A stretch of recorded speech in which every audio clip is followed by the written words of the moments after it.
অটোক্যাডের প্রথম 10টি কমান্ড যা নতুনদের অবশ্যই জানা উচিত। প্রথমে আমরা লাইনের কাজটা দেখাবো। লাইনের শর্টকাট কি এল লেখে এন্টার। নাম্বার 1 লাইন, এল লেখে এন্টার। এখান থেকে আমরা যে কোনো মেজারমেন্টটা নিতে পারবো।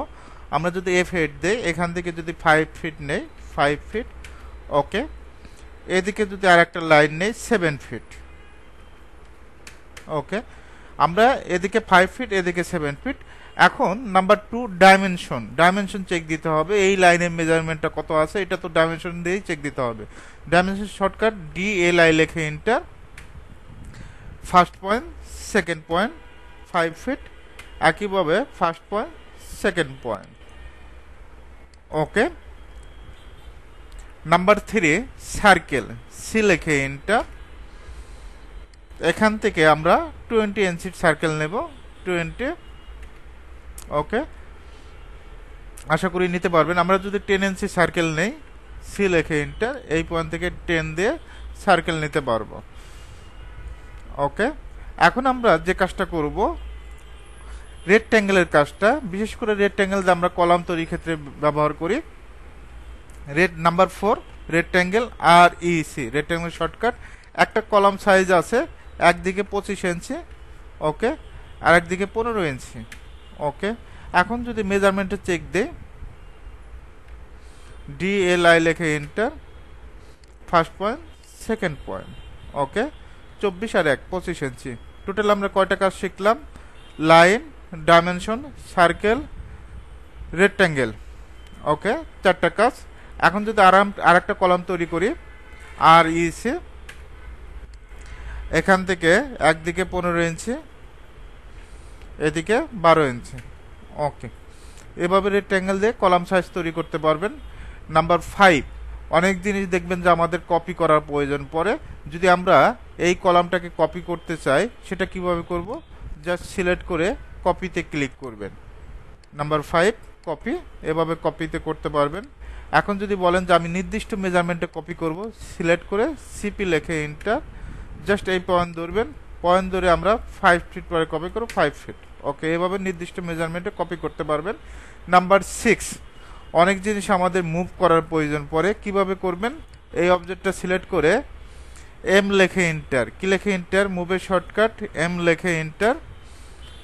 এই পয়েন্ট থেকে এই পয়েন্টে ক্লিক করবেন। Copy shortcut key? CP লেখে এন্টার, অথবা CO লেখে এন্টার। কপি করতে পারবেন এইভাবে, ওকে।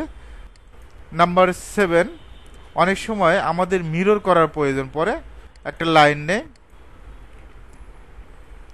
F8 3 feet, ARC first point, second point, okay. Just click করবো, এটা ট্রিম করে দিচ্ছে। এখন অপোজিট পাশে আমরা মিরর করব। মিররের শর্টকাট কি? MI লেখে এন্টার। আশা করি পারবেন। জাস্ট ক্লিক, নো, ওকে। অনেক সময় দেখবেন যে আমাদের ফিলেটের কাজ লাগে। ফিলেটের কাজটা কিভাবে করে? F লেখে এন্টার। নাম্বার 8, এখান থেকে আমরা 7 ফিট নিচ্ছি, এদিকে 3 ফিট, 7 ফিট 3 ফিট, অফসেট 2 ইঞ্চি করে নিচ্ছে।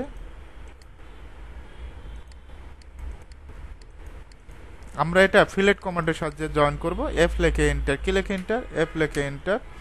ফার্স্ট পয়েন্ট, সেকেন্ড পয়েন্ট, একইভাবে ফার্স্ট পয়েন্ট, সেকেন্ড পয়েন্ট, একইভাবে first point, second point, first point, second point, ওকে।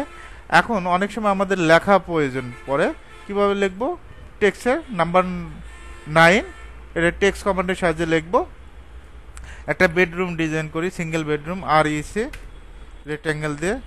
এদিকে 13 ফিট, অবশ্যই কমা, এদিকেও 13 ফিট, অফসেটটা 5 ইঞ্চি, ওকে। এখন যদি আমরা লিখতে চাই, T লেখে এন্টার, টেক্সটের T। এখানে আমরা লিখব বেডরুম,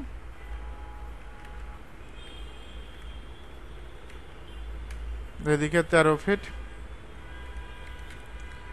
একইভাবে এদিকেও 13 ফিট 0 ইঞ্চি। কন্ট্রোল এতে সিলেক্ট, এখানে মেজারমেন্ট দিয়ে দেব 8 জাস্ট আমরা এখান থেকে সেন্টার করব। এটা নাম্বার 9। নাম্বার 10 সর্বশেষ কমান্ড। আমাদের যদি অনেক সময় কালার চেঞ্জ করার প্রয়োজন পড়ে, কালার চেঞ্জের ক্ষেত্রে অনেক থেকে আমরা ইয়েতে করি, এখান থেকে সিলেক্ট করে জাস্ট কালার চেঞ্জ এখান থেকে করতে পারবেন। যে কোনো কালার দিতে পারবেন, মোর কালারে যাবেন। ওকে, কালার চেঞ্জ করতে পারবেন এখান থেকে, যদি ডাবল ক্লিক করে এখান থেকেও কালার চেঞ্জ করতে পারবেন। ওকে, এখন যদি আমরা লেয়ারের কাজটা দেখাই, লেয়ারের শর্টকাট এল এ লেখে এন্টার, কি লেখে এন্টার, এল এ লেখে এন্টার। এখানে কোনো লেয়ার নাই, যেমন আমরা অলের জন্য একটা লেয়ার নেব, এখানে অল কালারটা দিচ্ছে, এখান থেকে অলের যে কোনো একটা কালার দিবেন, আপাতত হোয়াইটটাই রাখি। আরেকটা লেয়ার নিচ্ছে, উইন্ডো ব্লু কালার দিবেন। ওকে, ডোর। এইভাবে আপনি ফ্লোর প্ল্যান করতে যার যতগুলো কাজ প্রয়োজন, ফ্লোর প্ল্যান না, যে কোনো কাজের ক্ষেত্রে যতগুলো সব লেয়ারে কাজ করবেন। এই লেয়ারটা কোথায় পাবেন, এখান থেকে লেয়ার। ঠিক আছে, এখন যদি উইন্ডো নিয়ে কাজ করি, উইন্ডো লেয়ার এখানে অটোমেটিকভাবে সিলেক্ট হবে, উইন্ডো লেয়ার। আবার এই ডোর লেয়ার নিয়ে কাজ করলে ডোর লেয়ার। এখান থেকে আপনি চাইলে লক করতে পারবেন, এটা হাইড করতে পারবেন, অনেকগুলো লেয়ারের মাধ্যমে অনেকগুলো কাজ করা যায়। আশা করি এই 10টা কমান্ড খুবই আপনাদের বাস্তব ক্ষেত্রে কাজে লাগবে।